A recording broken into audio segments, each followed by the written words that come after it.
This is iFIBER 1 News. Here are today's top stories. In hopes of curbing criminal activity and vandalism, Moses Lake Parks will now effectively be closed overnight. Funding to repair and remodel Soap Lake City Hall has been approved. The Moses Lake Rotary Club hosted a Q&A forum between the two Moses Lake Position 4 school board candidates. Afraid of the Tiger girls soccer kicked off districts by hosting Crosser, a team that the Tigers beat handily last week.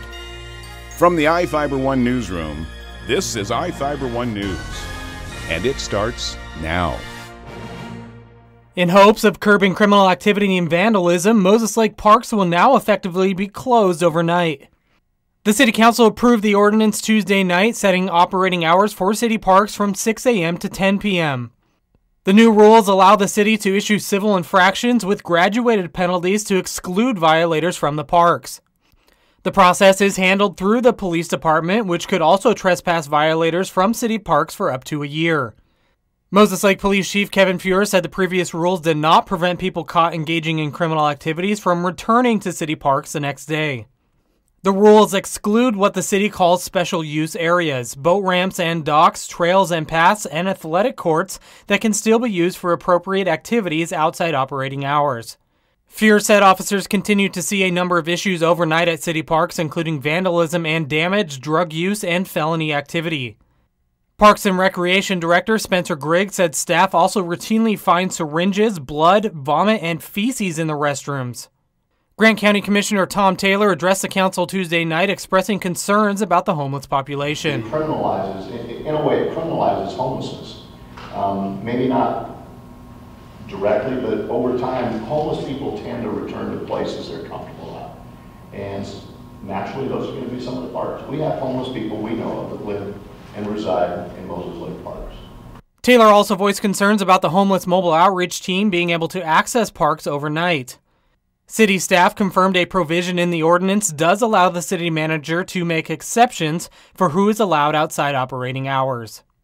This is Joe Utter for iFIBER 1 News. This segment is brought to you by Maytag and the family Pooch have a lot in common. Both are loyal, both aim to please, and both are tenacious dish cleaners. But only one can sanitize.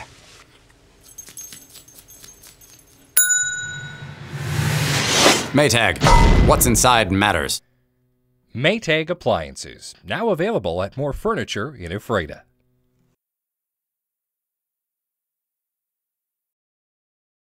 Funding to repair and remodel Soap Lake City Hall has been approved.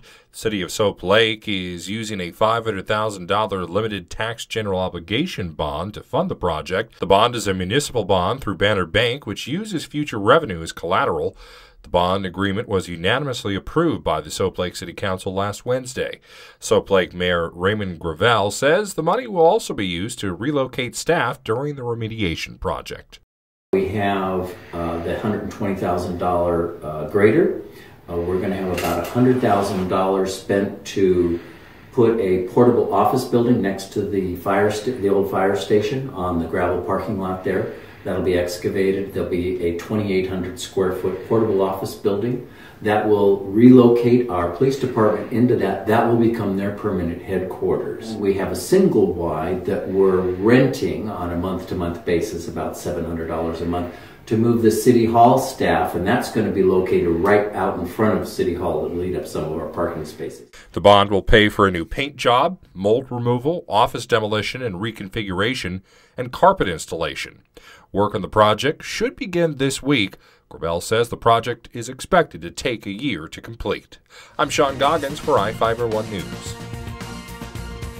The Moses Lake Rotary Club hosted a Q&A forum between the two Moses Lake Position 4 school board candidates. Incumbent Kevin Donovan has been on the school board for the last 8 years and has 5 children who will graduate from the school district between 2018 and 2028. Elliot Goodrich is a 4th-generation farmer from Moses Lake who has 2 children who will begin their scholastic careers in Moses Lake within the next 3 years.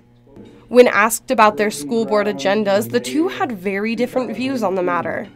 What's my agenda? What are my one or two beefs with the district or the community. I don't have any. I didn't then. I ran because I wanted to serve the children of our community. So those are the big issues. I think we need to do better for our kids. I think we need to do better for our taxpayers, and that's why I'm running. For a more in-depth question and answer from the candidates, refer to the article posted on October 21st. General election ballots were sent out last weekend and must be postmarked by November 7th to be counted. I'm Madison Meyer with iFIBER 1 News. Ephrata Tiger girls soccer kicked off districts by hosting Prosser, a team that the Tigers beat handily last week. Things got started off hot for Ephrata when junior Maya Spencer made 2 goals in the first 15 minutes, which had the Mustangs frustrated.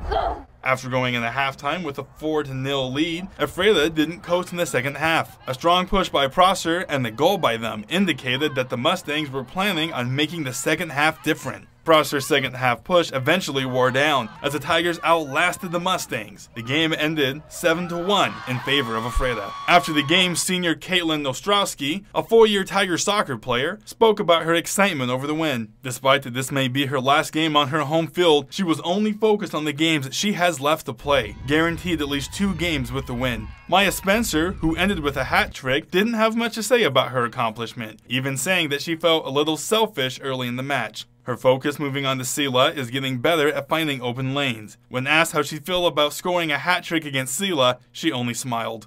Tomorrow, Ephrata will travel to Sela. Winner of the game will advance to the CWAC Championship. Loser still has a shot at the state playoff, but will need to make it through the loser of the Ellensburg East Valley game to do so. I'm Adam Chikoski for iFIBER 1 Sports. Pretty nice this week in the Basin. Hi, Jeff Slakey from the iFIBER 1 Weather Center taking a look at this week's forecast. For Monday, low 60s with partly cloudy skies. Should burn off, and a beautiful Tuesday, about sunny and 60. For Wednesday, mid-60s and mostly sunny skies. The sun continues on through the week. Thursday into the weekend, low 60s. And as I keep my eyes out for Halloween coming up a week from Tuesday, sunny, 55, no rain in the evening. For iFIBER 1, I'm Jeff Slakey. This is iFIBER 1 News. For more information on these stories and other news, visit us online at iFiber1.com or check us out on Facebook.